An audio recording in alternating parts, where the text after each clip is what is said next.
Gee, thanks, Lunga. Yeah, no, I can kick us off, no problem. Um, there you go. Hi, Charlie. How's it, everybody? So I've got a quick couple of questions, but let's start with this one. Why the Bulls?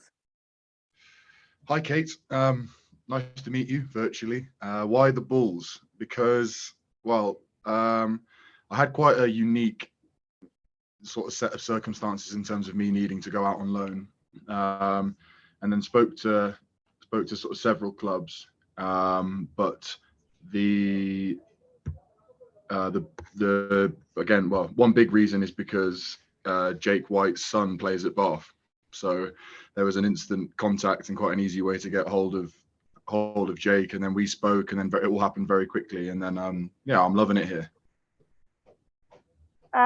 So what would you say is the standard then of South African rugby in terms? I mean, you, as far as I understand, you played just a Currie Cup. What do you believe is the standard of South African rugby in the Currie Cup compared to the other competitions you've played? And also, if you're staying, however long you're staying, have you had the conversation with Jake about possibly joining the URC team should they progress in the competition? So I'm on the URC. I'm not eligible to play URC, so I missed the registration. So I'm just here to play Currie Cup. And then in terms of the standard, the depth of talent in this country is ridiculous, to be honest. If you, at the moment, obviously this club is competing in two competitions that run at the same time. So with the URC team and the Currie Cup team, and then the standard of the Currie Cup team that's still able to play, given that, as I said, it's competing in two competitions literally on the same day.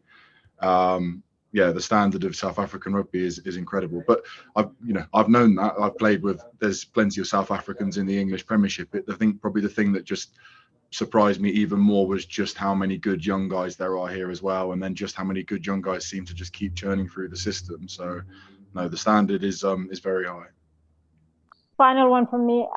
So what has it been like playing in South Africa? I mean, you've played against them before, but playing with these players, and also what has been the most challenging, if any? In terms of playing with the guys, they've been brilliant with me in terms of getting me up to speed on the calls and the plays and the systems and everything, and they've fully accepted me and let me in, and I feel like one of them now. So that's been great. And then what's been the most challenging thing? I've had to brush up on a little bit of my Afrikaans, so that's been a bit of a challenge. And then probably, well, the obvious one here is altitude. In that first game, it hit me like an absolute train. So I've never, ever felt like that in a game before. And I know it was my first game in 9 months and I wasn't going to be springing around feeling fresh, but I've never, ever felt like that in a game before. So altitude. And then just not a challenge as such, but just more the exciting thing about being here is learning the way that they play rugby over here is subtly different to sort of some of the Northern Hemisphere stuff. So just learning about what they do, why they do it, how their systems work and stuff. So, and then on the flip of that as well, just trying to offer as much as I can. And part of the thing, one of the things that Jake said to me when he brought me in was that he wanted me to share my knowledge. And of course, that's the least I can do in terms of the opportunity I've been given. The least I can do is, share information back. So just for some of the guys, obviously some guys have played overseas, some guys have played in the Northern Hemisphere, but for the guys that haven't, particularly some of the younger guys, just offering like a different perspective on a few things. Thank you. Does this mean they do the lineups in Afrikaans? Well, they drift between the two. So sometimes English, sometimes Afrikaans, but I'm just about getting there now. Sure. Thank you. Thank you. Thanks, Kate. Jan? Thank you, Lunga.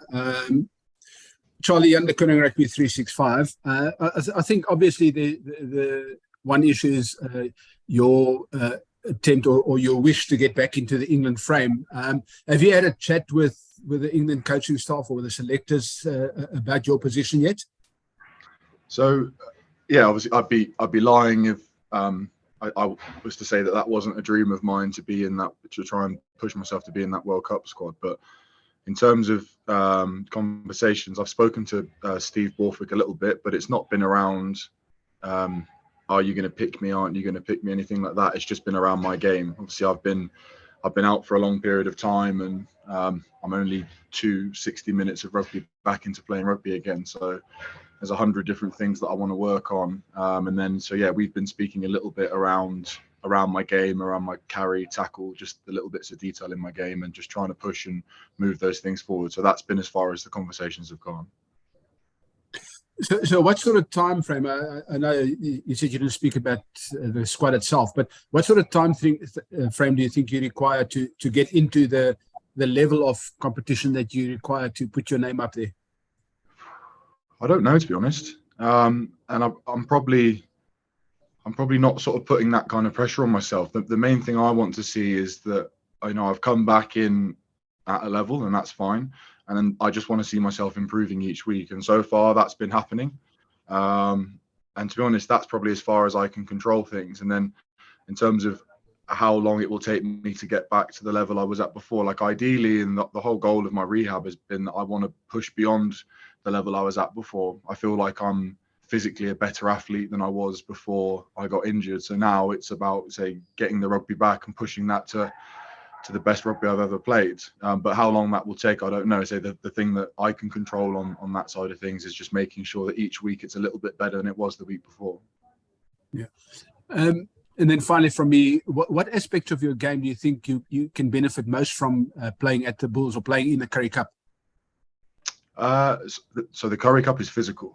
It's a very physical competition. So the around the tackle area, but to be honest, all elements of the contact area, I think, is where I've got to be very, very good, because the athletes in this competition, the size of the guys, if your technique is poor, you get found out straight away. So that your height in the carry, height in the breakdown, your technique around the tackle. So those are the things that I'm learning the most about in my game and stuff after just 2 weeks. But yeah, like I say, that's what this competition's giving me, and that's perfect. That's obviously that's the thing that for 9 months you haven't been able to do, you haven't been able to play, and then I come back into this competition, get thrown in the deep end, and now I'm having to learn very quickly.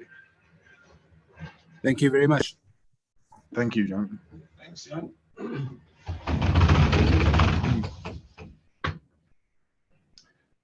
Cool. Go, Buzz. Thanks, Lunga. Hi, Charlie. Nice chatting to you. Charlie, what does it mean? Obviously, the Currie Cup has been South African rugby's premier competition for many years. What does it mean for you to play in the competition for a union like the Bulls? It's a bit of to be honest, it's a bit of a pinch yourself one. Like I keep I've had this through my whole career. I've had this itch that I've wanted to scratch, if you like. I've always watched Southern Hemisphere rugby, and I've always been intrigued of like what it would be like, how they do stuff, why is it different, go and play with those players. And then, but on the flip of that, I've never wanted to leave Bath.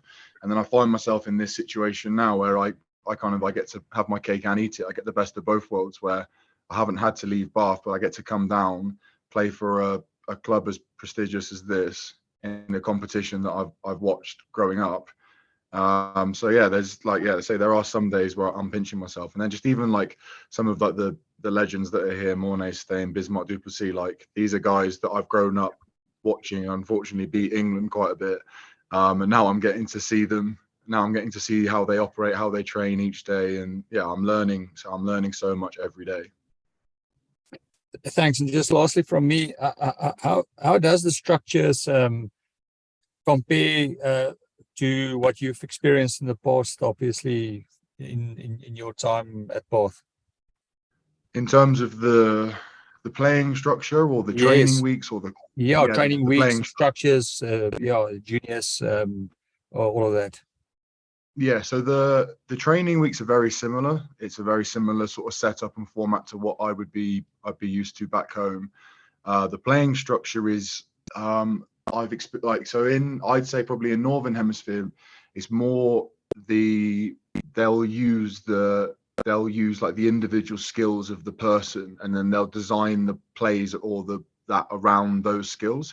Whereas here it's much more, the roles are more simple, but everybody understands them. And then if you're a 4-lock or a 5-lock, these are your roles, and this is what we're going to get you to do, and this is how you're going to play. And I think one of the big reasons for that is because you're running 2 competitions at the same time, which is something that we never have to do. If guys are in the Currie Cup one week and need to play URC or Europe the week after, they can so seamlessly transition between those 2 teams because the systems and the structures are all the way through the organization. Thanks, Charlie. Good luck. No, thank you. Thank you, Kobus. Ashfaq. Thanks, Lunga. Hi, Charlie. I hope you're well. Before you came, or I don't know if you were here already, the Bulls were battling a bit on all fronts in terms of the 3 different competitions, but they turned it around a bit. But obviously, last weekend's defeat was a bit disappointing. Also, considering how strong that Bulls team was against a Western Province team that didn't have too many URC players. What do you think went wrong then, and what do you need to fix to be able to get back on top against the Sharks this weekend? In terms of what went wrong is that we couldn't have played more poorly, to be honest, and that's in terms of individual performances and then sticking to the game plan. So we just fed exactly what it was that they want in the game, and didn't do what we said that we were going to do. So the frustrating side of that is that, as you said, there'd been some momentum building in the weeks before, and it felt like the team was ready to take another step. But again, the positive on the flip of that is that those things are absolutely problems that can be fixed in a week. So they're not systematic problems. They're just a mindset thing of players 1 to 23 in terms of the mindset that they choose to turn up to the game with, and then that they choose to execute the plan with. So obviously, in terms of the URC team, that will have been their focus. Then for the guys playing the Sharks this weekend, a lot of them weren't involved at the weekend. So for them, it's just another opportunity to wear a Vodacom Bulls shirt. So we get to go out there again and show what we're about back at home and get ourselves back on track in this competition. In your short time here so far, who would you say has been your toughest line-out opponent in particular? I know you've got Rohan Currie there as a URC captain, and he's a brilliant line-out guy, and you've got your reputation, you're renowned for your line-out work. So how's it been so far in that regard? Hard to pick out one guy, to be honest.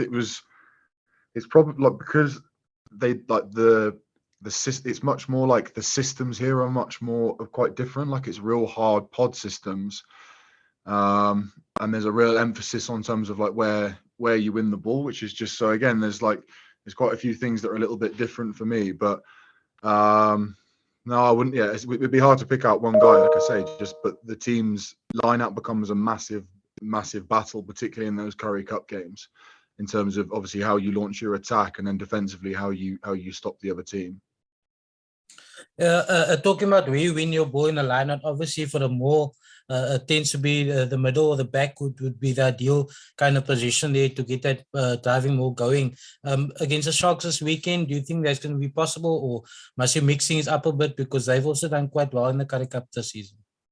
They have, yeah, and again they're a very good mauling side themselves, and then defensively they're very strong. So ultimately it's about, it's all good and well talking about the maul, but if we don't have the ball, then we can't maul. So if they give us space, we'll try and take that to win the ball. And then once we've got it, like I say, then I'm a big believer in it's then more about, how do we control what we can do and control our seams and control our strength and our straightness and stuff compared to them, as opposed to just relying on where we win the ball. Just finally, Charlie, I think you're one of the first, if not the first, English player to play for South African Union, or certainly in a very long time. Would you recommend some of your mates to come over also and have a season or two here? 100%. I've learned so much in the last 3 to 4 weeks coming here. So there's 90, or from my rough maths and stuff in terms of players, coaching staff, physios, S&C, everything. There's 92 people in the organization, and I'm the only person that's not South African. So that's so unique in terms of Northern Hemisphere rugby. Like every single team in England is a mix of loads of different nations, and then you end up with all these different mix of thinking. But to come here and the feeling of like family and togetherness that this organization has is something that's really special. So there's so much that I've learned and been exposed to and experienced in the last 2 to 3 weeks that's so good for you. So no, particularly if any young guy said to me like, oh, I'm thinking of, you know, I'm not playing much rugby and I'm thinking of, or the Bulls or whoever want me for a period of time, yeah, I would strongly encourage them to go and experience it. And hopefully on the flip of that as well, I'd really hope that the Vodacom Bulls would say about me that, yeah, they've taken from me, they've learned from me. Like I say, this isn't just a one-way relationship. Cheers. Thank you. Thank you. Thanks, Ashok. I think we're all good. Everybody happy? Lunga, yeah, sorry, Jan here again. I just want to ask Charlie quickly, just for background, Charlie, can you just describe the injury, how it happened, and the recovery, just briefly, just for background? Of course, yeah. So it was my right ACL, and it happened in training with England in Australia. And it's been, and then sort of from operation to playing again, it's been 9 months. So that happened in June last year, and then obviously my first game was the Lions 2 weeks ago. Thanks, I appreciate it. No worries. Cool. Thanks, guys. Thanks, everyone. Lovely to meet you all. Thanks, Thank you. Lunga. Thanks, Cheers. Charlie. Bye. Yes. Bye. Thanks, everybody.